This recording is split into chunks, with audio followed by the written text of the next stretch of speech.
आतंकवाद की कई घटनाओं के बाद पुलिस और इंटेलिजेंस एजेंसियों ने अपना ध्यान सीमावर्ती राजौरी जिले में फोकस कर दिया है। माना जा रहा है कि जिले में 2-3 आतंकवादी एक्टिव हैं। 11 अगस्त को राजौरी के परगल इलाके में आर्मी कैंप पर हुए आत्मघाती हमले में 4 जवान कुर्बान हो गए थे। उस मुठभेड़ में 2 आतंकवादी भी मारे गए थे। एक और मुठभेड़ 14 अगस्त को जिले के कादरा इलाके में हुई।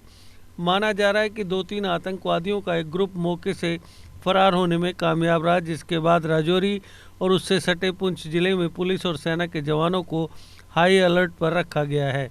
आपको बता दें कि 1990 के दशक में आतंकवाद की चरम पर रहने के दौरान राजौरी में बड़ी आतंकवादी वारदातें हुई थी, लेकिन आतंकवाद में गिरावट के बाद पाकिस्तान द्वारा निरंतर संघर्ष विराम उल्लंघन के बावजूद जो 2021 में भारत और पाकिस्तान के बीच एक संघर्ष विराम समझौते में खत्म हुआ, क्षेत्र काफ़ी हद तक शांतिपूर्ण रहा है। हालांकि पिछले लगभग 1 साल से इस क्षेत्र में आतंकवादी वारदातें बढ़ने लगी हैं।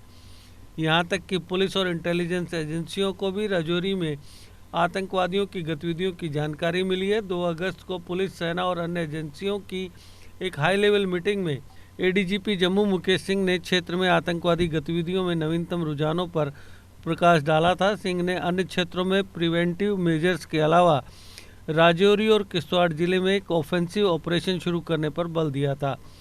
3 जुलाई को पुलिस ने रियासी में एक खूंखार आतंकवादी तालिब हुसैन को गिरफ्तार किया, जो राजौरी में कई आतंकवादी गतिविधियों में शामिल था। तालिब जहां राजौरी और आसपास के जिलों में कश्मीर स्थित आतंकवादियों को पनाह देता था, वहीं पुलिस का मानना है कि पाकिस्तान से एलओसी पार करने में आतंकवादियों की मदद करने वाले अन्य स्थानीय और ग्राउंड वर्कर भी हो सकते हैं।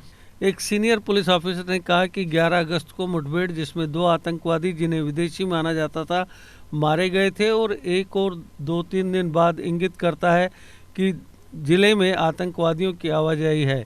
या तो आतंकवादी संगठन राजौरी में सशस्त्र संघर्ष को फिर से शुरू करने की कोशिश कर रहे हैं, या इलाके में एलओसी पाकिस्तान स्थित आतंकवादियों के लिए पार करने का एक पॉइंट बन गया है। राजौरी कस्बे में पिछले साल अगस्त में एक भाजपा नेता के घर पर आतंकवादियों द्वारा किए गए ग्रेनेड अटैक में एक बच्चे की मौत हो गई थी और कई घायल हो गए थे। इस मौसम में जे.एंड.के फॉरेस्ट डिपार्टमेंट पर्यावरण को प्रदूषण मुक्त बनाने के लिए सभी से एक-एक पौधा लगाने का आग्रह करते हुए जे.एंड.के को हरियाली की ओर ले जाने का संदेश दे रहा है।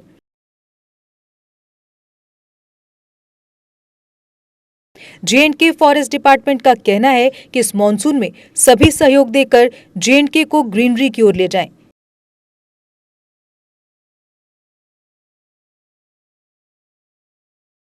वृक्ष भूमि का गहना है, जन जन से ये कहना है। Issued by J&K forest department in public interest.